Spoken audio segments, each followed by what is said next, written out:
দর্শক আসসালামু আলাইকুম। সিলেট ভিউ সরাসরি সম্প্রচারে আবারও আপনাদেরকে স্বাগতম জানাচ্ছি। আমরা দাঁড়িয়ে আছি নিহত বেল্লাল মুন্সির বাড়িতে, বহর এলাকায়। আপনারা জানেন যে এখন পর্যন্ত সর্বশেষ খবর আমাদের কাছে এসেছে যে পুলিশ আমাদেরকে জানিয়েছে যে এখন পর্যন্ত কিন্তু আসলে বেল্লাল মুন্সি হত্যার কোনো মামলা কিন্তু এখন পর্যন্ত থানায় হয়নি। তবে জিজ্ঞাসাবাদের জন্য কিন্তু 8 জনকে আটক করেছে, দুঃখিত 6 জনকে কিন্তু আটক করেছে পুলিশ, এমনটাই আমাদেরকে জানিয়েছে আসলে শাহপুরান থানা এলাকাধীন পুলিশ আমাদেরকে এটা জানিয়েছে। যদি আমাদের কাছে যে তথ্যটি এখন পর্যন্ত এসে পৌঁছেছে, যদি আমরা আপনাদেরকে যদি একটু বলি, যে সিলেট মহানগরের শাহপুরান থানা এলাকাধীন বিল্লাল আহমেদ মুন্সি নামের এক যুবকের হত্যাকাণ্ডের ঘটনায় এখন পর্যন্ত কোনো মামলা হয়নি। তবে এ ঘটনায় জিজ্ঞাসাবাদের জন্য 6 জনকে আটক করেছে পুলিশ।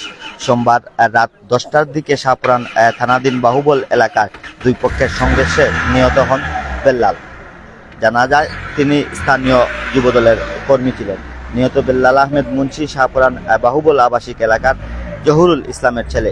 পুলিশ সূত্রে জানা যায় আধিপত্য বিস্তারকে কেন্দ্র করেই কিন্তু আসলে গত কয়েকদিন থেকেই এলাকায় দুই গ্রুপের মধ্যে বিরোধ চলছিল।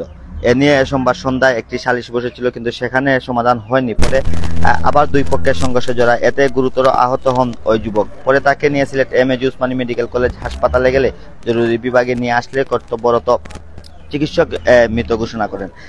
এ বিষয়ে সিলেট মহানগর পুলিশের অতিরিক্ত police commissioner media Mohammad Saiful Islam জানান, নিহতের লাশ ময়নাতদন্তের পর পরিবারের কাছে হস্তান্তর করা হয়েছে।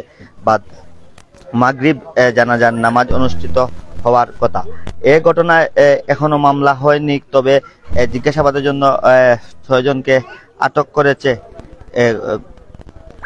পুলিশ। ঘটনা তদন্ত করছে পুলিশ। হত্যাকাণ্ডের সাথে জড়িতদের আটকের চেষ্টা চলছে। দর্শক, পুলিশ এমনটাই বলছে যে দুই পক্ষের সংঘর্ষ কিংবা আধিপত্য বিস্তারকে কেন্দ্র করেই কিন্তু আসলে গতকালকে যে সংঘর্ষটি হয়েছিল সেখানেই নাকি যে বিল্লাল মুন্সির নিহত হন। আসলে এইখানকার আমরা এখানে এসেই কিন্তু আসলে শাহপুরান এলাকার এসে কিন্তু আসলে আমরা স্থানীয়দের সাথে কথা বলেছি, কিংবা এখানে প্রত্যক্ষদর্শী যারা ছিলেন তাদের সাথে কথা বলেছি। তারা জানিয়েছেন যে আসলে তারা বলছেন যে অন্য কথা। তারা বলছেন যে দুপক্ষের সংঘর্ষ চলছিল এবং সালিশের মাধ্যমে কিন্তু আসলে সেটি সমাধানে যাচ্ছিল। আর সংঘর্ষটি হচ্ছিল কিন্তু আসলে বড় ভাই ছোট ভাই কেন্দ্রিক এইসব বিষয় নিয়ে। এক পর্যায়ে কিন্তু আসলে যারা এই যে বেল্লাল মুন্সিকে হত্যা করেছেন তারা কিন্তু এক পর্যায়ে দেশীয় অস্ত্র নিয়ে কিন্তু আসলে শাহপুরান মাজার আর গেট প্রাঙ্গনে এসে